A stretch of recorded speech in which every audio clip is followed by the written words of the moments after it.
Assalamualaikum warahmatullahi wabarakatuh. Alhamdulillah ala nikmatil Islam wa taufiqihi wa kafa biha min ni'mah. Alhamdulillah ala kulli hal wa astaghfirullah min kulli dhanbin azim wa atubu ilaih.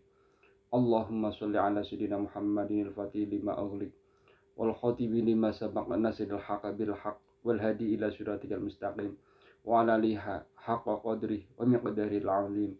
Amma ba'd. Selamat pagi pada anak-anakku semuanya.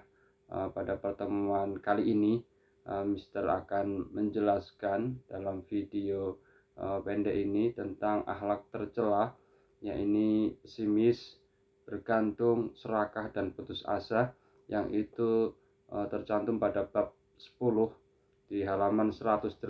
Anak-anak semuanya, yang pertama kita akan mengenali tentang pesimis. Pesimis adalah salah satu akhlak tercela yang harus kita hindari. Pesimis adalah orang yang selalu khawatir tidak berhasil dalam usahanya. Dia orang yang selalu khawatir tidak berhasil dalam usahanya, itu namanya orang yang pesimis. Orang yang selalu khawatir tidak berhasil dalam usahanya itu mengakibatkan segala tingkah dan usahanya, belajarnya, bekerjanya, semuanya menjadi tidak maksimal. Akibat selalu khawatir, khawatirnya selalu tidak berhasil atau selalu gagal pikirannya. Jadi perasaannya, pikirannya itu ketika dia berusaha, wah ini ngapain saya usaha seperti ini, pasti nanti tidak berhasil. Itu namanya orang pesimis. Kita tidak boleh menjadi orang yang pesimis atau mengalami perasaan yang negatif seperti itu, ya. Orang yang pesimis itu menjalankan tugas, menjalankan aktivitas dalam sehari-hari, ketika bekerja atau ketika belajar, tidak akan pernah maksimal. Karena apa? Karena dia sudah khawatir dulu, dia sudah menebak-nebak dulu. Dia nebaknya adalah usahanya akan gagal, usahanya selalu tidak akan pernah bisa berhasil. Ya, kalau dia seorang pedagang, dia khawatir rugi, ya, khawatir, perkataannya selalu khawatir akan rugi, sehingga dia tidak mau berpikir bagaimana supaya usaha dagangnya itu mengalami peningkatan. Jika dia orang yang menawarkan untuk bekerja sama, ia tidak yakin bahwa kerjasama itu akan menguntungkan dirinya. Kalau ada orang yang mengajak kerja sama dengan dia dalam usaha, dalam berbisnis, dia tidak yakin akan bisa berhasil. Ini namanya sifat pesimis. Kita harus menghindarinya. Akibat-akibatnya ketika orang mengalami atau memiliki sifat pesimis, diantaranya adalah akibat buruknya tentu ya, selalu ragu dalam berbuat. Ya, dia akan mengalami keraguan-keraguan dalam belajar, dalam bekerja. Nomor 2, pekerjaan tidak dapat diselesaikan dengan baik. Bagaimana dia akan bisa menyelesaikan pekerjaan dengan baik? Karena ketika dia berproses sudah mengalami ada halangan yang disebut namanya selalu khawatir usahanya tidak akan pernah berhasil, ya. Lawan dari pesimis yaitu optimis, ya. Yang ketiga adalah tidak dapat bersaing dengan orang lain. Dia tidak akan pernah bisa bersaing dengan orang lain, ya. Yang keempat, tidak dipercaya orang untuk mengerjakan tugas tertentu. Bagaimana dia bisa dipercaya? Karena dia memiliki perasaan yang selalu khawatir, sehingga orang lain mengakibatkan memiliki pandangan ke dia ketika mau mengajak bergabung dengan dia, mengajak kerjasama, mengajak satu bisnis atau satu kegiatan, dia tidak akan pernah diajak, ya. Nomor 5, tidak akan mengalami peningkatan dalam kehidupan sehari-harinya. Tentu ini menjadi kerugian yang besar, ya, ketika orang itu dalam kehidupan sehari-harinya tidak ada peningkatan. Baik peningkatan dalam belajar, baik peningkatan dalam menambah ilmu, baik peningkatan dalam kemampuan-kemampuan yang dia harus pelajari, ya. Tapi dia tidak ada peningkatan dalam sehari-harinya. Itu akibat buruk dari sifat pesimis yang kelima. Yang keenam adalah mudah putus asa. Sekarang cara menghindari sifat pesimis ya. Kita berkumpul, yang satu itu berkumpul dengan banyak orang-orang yang optimis atau orang-orang yang memiliki harapan yang besar, atau membaca kisah atau riwayat orang-orang yang sukses ya, mulai dari berhasil dari sisi usahanya, berhasil dari belajarnya, atau berhasil dalam berbisnisnya. Itu kita baca riwayat hidupnya atau pengalaman-pengalaman atau kisah-kisah ketika dia menjalani proses dalam keberhasilannya. Yang ketiga, memperhatikan nasihat orang tua dan guru. Ingat, orang tua dan guru tidak akan pernah menjerumuskan kita atau anak-anak semua, kalian semua ya. Nggak mungkin. Orang tua itu pasti sayang berkalian. Guru begitupun dia akan memberi nasihat yang terbaik untuk murid-muridnya. Maka dengarkanlah nasihat orang tua dan nasihat guru.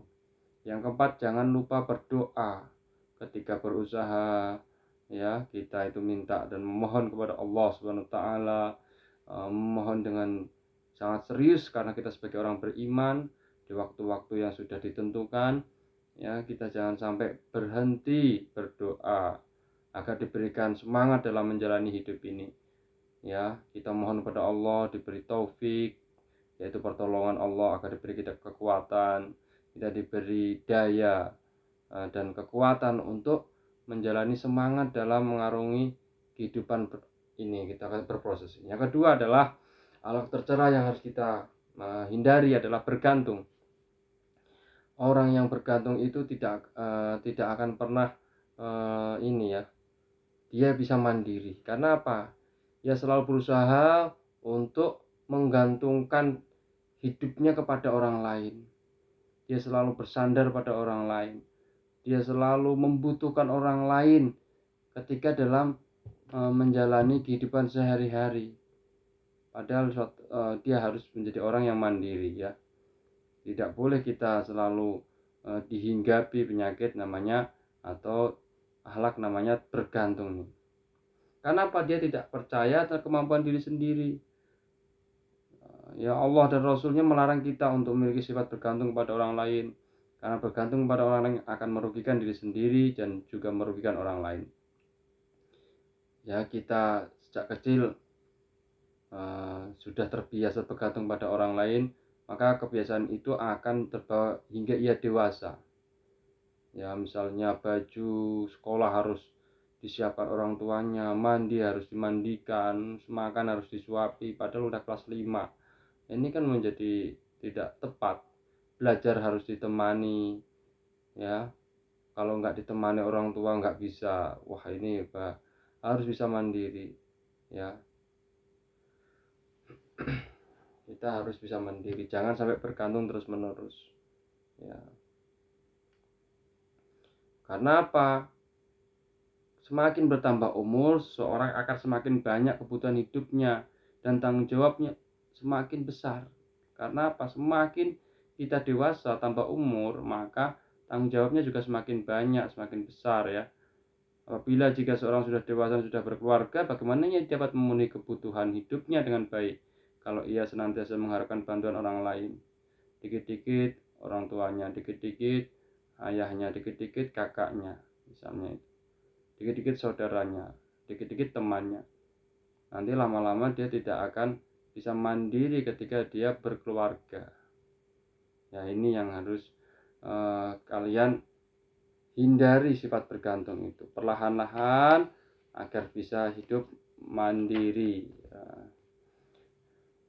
Dalam surah Al-Ikhlas, Allahus Somad, itu Qul huwallahu ahad, Allahus Somad. Allah tempat meminta segala sesuatu. Allahus Somad artinya Allah yang maha meminta segala sesuatu, atau tempat bergantungnya segala sesuatu. Atau kalau kita bersandar ya kepada Allah ya, dimanapun dan kapanpun kita berada, sehingga kita tidak merasa sendiri. Kita memiliki Allah SWT ya. Kalau kita menggantungkan segala kebutuhan kita kepada selain Allah, ya pada akhirnya kita akan mengalami kekecewaan. Nanti bisa kecewa kalau kita tidak menggantungkan semua kepada Allah. Kalau kita sebagai siswa yang selalu menyontek dalam ulangan, suatu saat akan ketahuan oleh guru. Ini kalau sekiranya misalnya dia menggantungkan pada contekannya, nanti bisa ketahuan guru. Jadi kita sedang menyontek diketahui oleh guru, tentu kita akan mendapat hukuman berupa teguran, bahkan dikeluarkan, atau nilainya jadi berkurang lah ya. Satu sisi, kalaupun kita dapat nilai bagus dari hasil contekan juga tidak ada bangganya ya. Dalam keadaan demikian tentu kita akan merasa malu ya, malu pada diri sendiri, pada teman, kalau sampai ketahuan ya. Kalaupun nggak ketahuan ya kita mencurangi diri sendiri, Allah pasti tahu ya. Akibat buruknya sifat bergantung itu apa sih? Ya, satu, tidak memiliki semangat untuk bekerja. Dia tidak ada semangatnya untuk bekerja dan berusaha, untuk tidak bergantung lagi. Ya, karena apa? Ada teman saya, ada bunda saya, ada ayah saya, ada kakak saya. Terus menerus itu. Ya. Kedua, tidak dapat meningkatkan pengetahuan dan keterampilan. Bagaimana dia nggak mau mencoba dan berusaha karena semangatnya nggak ada. Akhirnya apa? Pengetahuan dan keterampilannya ya semua diberikan oleh orang yang digantungi tadi. Ya. Yang ketiga, tidak dapat bersaing dengan orang lain. Bagaimana dia bersaing? Karena apa-apa selalu dipenuhi, selalu disiapkan, selalu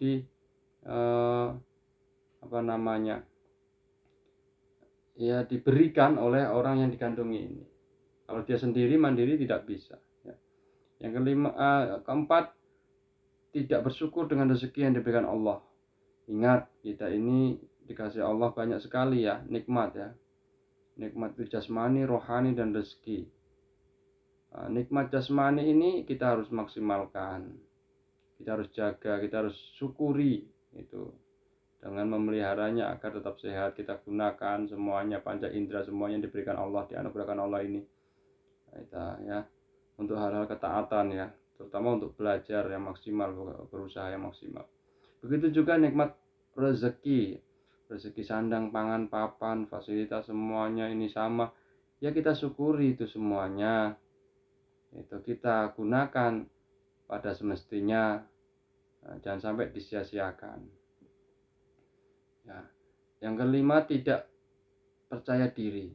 Dia akan hilang percaya dirinya. Dia selalu mengandalkan orang lain tadi, merasa dirinya akhirnya ya tidak bisa mandiri ya. Lama-lama dia mengalami kekecewaan, sering mengalami kekecewaan. Itu yang harus kita ketahui akibat buruk dari sifat bergantung. Yang ketiga, sifat selain pesimis, bergantung, dan yang ketiga adalah serakah atau tamak. Serakah ini orang yang selalu dihinggapi sifat serakah ini adalah pikirannya selalu tertuju kepada harta atau benda. Disebut materialistik. Ya, ingin bagaimana agar hartanya terus bertambah. Ya, senang menumpuk harta. Ini ciri-cirinya orang serakah dan tamak. Ya, biasanya orang yang serakah juga pelit atau bakhil. Itu hanya sebagian. Dia itu tujuannya hanya pikirannya agar harta dan benda. Ketemu orang, harta dan benda. Bekerja karena harta dan benda. Belajar karena harta dan benda. Ya, diminta orang tua aktivitas, minta bantu orang tua, kalau nggak ada upahnya dia nggak mau. Wah, ini berat sekali ini ya. Harusnya dia tidak seperti itu hal yang negatif, itu ya, hal yang tercela. Nanti lama-lama ketika dia kumpulkan itu harta dan bendanya itu, lama-lama dia khawatir akan berkurang hartanya itu. Kalau berkurang bagaimana? Padahal rezeki itu sudah diatur oleh Allah Subhanahu wa taala. Ya, memang harus dijaga dan dipelihara, tapi tidak perlu dikejar sampai pikirannya semua itu setiap aktivitas harus cuma mendapatkan harta dan benda saja. Apalagi biasanya ditambah dia itu ketika serakah dan tamak memiliki sifat tercela lain, yaitu pelit dan bakhil. Ya susah ya mengeluarkan harta untuk orang lain, karena padahal sebagian harta ini adalah miliknya orang-orang yang tidak mampu atau yang tidak punya. Oleh sebab itu orang yang serakah biasanya tidak mau membayar zakat atau tidak mau beramal atau bersedekah. Rasulullah SAW melarang orang bersifat serakah dan tamak. Kelihatannya orang serakah hidupnya senang dan bahagia, tetapi sebenarnya ia sangat menderita. Bagaimana tidak menderita? Harta itu harusnya bisa menjaga dia, namun dialah yang menjaga harta, karena dia selalu mengkhawatiri benda mati itu akan hilang, akan rusak. Ngapain? Harusnya kan bukan gitu. Harusnya kan hartanya itu yang menjaga dirinya, menjaga dia, membuat nyaman dia. Tapi ini bukan, malah membuat resah karena di pikiran, di hatinya hanya tertuju pada harta dan benda tadi. Ya, dia sangat menderita, selalu disiksa oleh perasaannya sendiri. Yang menyiksa siapa? Perasaannya sendiri. Ya selalu ketakutan akan hilangnya harta. Ya tidak sadar bahwa hartanya itu sedang menyiksa dirinya. Padahal harta ini adalah titipan belaka. Ini adalah amanahnya Allah yang dititipkan kepada kita. Nanti kita gunakan, akan ditanyakan oleh Allah Subhanahu wa taala, untuk apa harta itu digunakan, untuk apa. Saya titipkan sementara ketika kalian memang pada saatnya memiliki harta tersebut atau rezeki tersebut. Kalau zaman Nabi Musa ada namanya Korun, itu dulu orang tidak punya terus menjadi orang kaya, lalu dia menjadi serakah sehingga dia tidak mau membayar zakat ya. Ada juga kisah dari Nabi Isa, itu seorang yang Yahudi pada saat itu yang dia memiliki 3 roti itu ya. Nanti bisa dibaca sendiri di halaman 114 itu yang kisahnya. Akibat serakah atau akibat buruknya sifat serakah. 1. Jatuhnya martabat kemanusiaan selaku hamba Allah SWT. Ingat, kita ini dimuliakan Allah. Walaqad karramna bani Adam. Namun bisa menjadi tidak mulia karena akhlak kita, karena perbuatan kita, karena akhlak tercela yang namanya serakah ini. Dia tidak mengetahui halal atau haram. Yang penting dia mengumpulkan harta sebanyak-banyaknya, atau yang penting hartanya ini tidak berkurang. Orang tidak mau membagi hartanya kepada orang yang membutuhkan, tidak mau zakat, apalagi memberikan haknya kepada orang lain. Ini ya, ngeri ya, ketika dia martabat kemanusiaannya jatuh, dia bisa lebih hina ya daripada binatang nanti, karena serakah. Dapat melalaikan kewajiban kepada Allah. Maksudnya apa melalaikan kewajiban kepada Allah? Ia lalai karena ada kewajiban zakat, sedekah, ada kewajiban untuk menunaikannya. Harta itu ditasarufkan, diputar untuk kebaikan, masalah umat dan sebagainya, untuk perjuangan-perjuangan Islam, misalnya untuk pesantren, untuk majelis-majelis taklim, untuk ya pengajian-pengajian, semuanya itu untuk li'ila kalimatillah gitu ya, untuk belajar, mencari ilmu, semuanya itu apa-apa bagus, itu harusnya disasar ke situ ya. Yang ketiga, dapat merusak kerukunan dan kedamaian. Ketika harta dan benda tujuan dia dalam berkumpul, dalam berserikat, dalam bergaul dengan manusia, lama-lama kan dia akan kerukunan itu tercerai-berai, atau istilahnya pecah, akibat dia tidak mau mengalah. Karena apa? Setiap orang harta dan bendanya harus menjadi miliknya ketika dalam perkumpulan. Yang keempat, membawa kepada kebinasaan di dunia dan di akhirat ya. Dia bisa binasa di dunia, juga binasa di akhirat, seperti Qarun laknatullah alaihi ya. Waliyadzubillah ya. Semoga kita dijauhkan dari sifat serakah dan tamak ini. Cara menjauhi sifat serakah dan tamak ya. 1.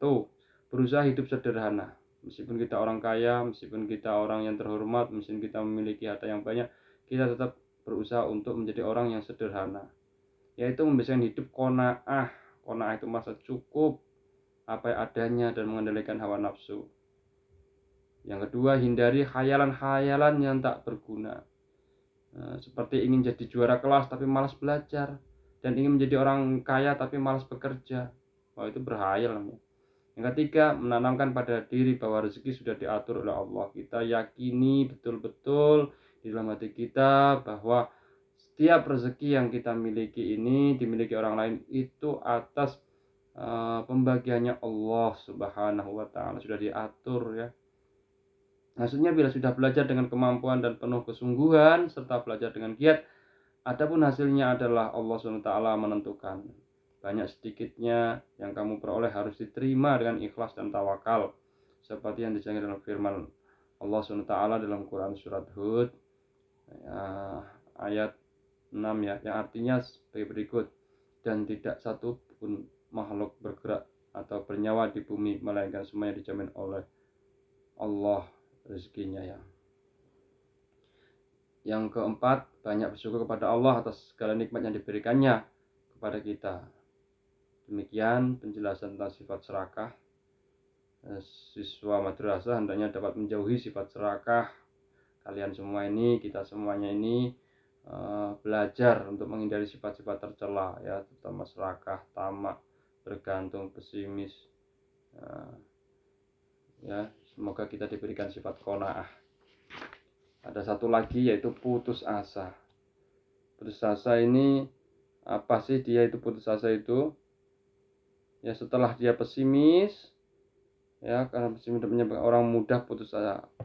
Dia pesimis putus asa itu dia tidak akan pernah mau lagi berusaha ya. Karena hilang semangatnya. Ya. Orang yang hilang semangatnya, tidak mau ngapa-ngapain lagi, tidak ada harapan lagi, jadi semangatnya, husnudzonnya kepada Allah hilang, berprasangka baiknya kepada Allah itu sudah tidak ada ya. Itu membuat dia diancam, dilarang oleh Allah Subhanahu wa taala dalam surat Yusuf ya, ayat 87. A'udzubillahi minasyaitonirrajim. Wala tay'asu mir rauhillah innahu la yai'asu mir rauhillahi illal qaumul kafirun. Dan jangan kamu berputus asa dari rahmat Allah. Sesungguhnya berputus asa dari rahmat Allah hanyalah orang-orang kafir. Ya, itu kita kalau pakai putus asa itu hanya perbuatannya orang-orang kafir ya. Itu juga bisikan-bisikan setan kalau sampai kita nggak punya harapan sama sekali itu ya. Setan selalu berusaha untuk menjerumuskan manusia ke lembah kesengsaraan ya. Akhirnya dia bisa sengsara di dunia, dia sengsara di akhirat. Dia tidak mampu bangkit lagi karena udah putus asa. Berusahalah untuk melawan bisikan setan itu.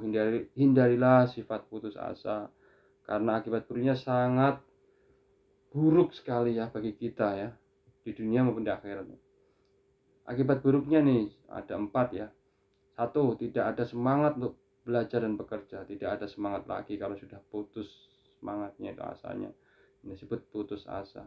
Bisa mendatangkan penyakit, baik penyakit fisik maupun penyakit jiwa. Akhirnya psikisnya terganggu, fisiknya juga terganggu. Karena apa? Sudah tidak mau beraktivitas lagi, takut ketemu orang, takut ngapa-ngapain. Sudah pokoknya pasrah. Tapi pasrahnya ini pasrah yang keliru. Nggak mau dia berusaha lagi, nggak mau dia belajar lagi. Disebut putus asa. Tidak ada peningkatan dalam kehidupannya. Bagaimana meningkat? Dia nggak mau. Dia sudah putus asa, harapannya aja nggak ada. 4, bisa menyebabkan orang bunuh diri. Ini yang ngeri, dosa besar ya. Jadi kalau orang itu habis atau hilang harapannya, itu merupakan disebut putus asa, habis atau hilang harapannya. Kalau serakah itu pikirannya selalu tertuju bagaimana agar dapat mengumpulkan harta sebanyak-banyaknya. Kalau bergantung adalah mengandalkan bantuan dan jerih payah orang lain. Orang dihinggapi suatu gantung tidak percayakan kemampuan diri sendiri. Kalau pesimis ini tidak mempunyai harapan yang baik, ya, tidak mempunyai harapan yang baik. Orang yang pesimis selalu khawatir tidak berhasil dalam usahanya.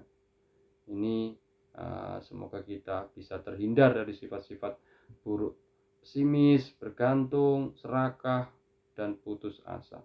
Sehingga kita memiliki sifat yang sebaliknya, yaitu optimis, yaitu kita memiliki sifat yang lawannya bergantung adalah mandiri. Kita lawannya dari serakah, dan kita memiliki sifat qanaah yang cukup. Kita bisa putus asa, terhindar dari putus asa. Kita memiliki sifat roja atau berharap kepada Allah Subhanahu wa taala, memiliki pengharapan yang bagus dari hasil usahanya. Demikian pertemuan hari ini, semoga bermanfaat. Kita bisa mengenali sifat-sifat tercela atau akhlak buruk atau akhlak madmumah, sehingga kita bisa menjauhinya dan menghindarinya. Kurang lebihnya Mister mohon maaf. Wassalamualaikum warahmatullahi wabarakatuh.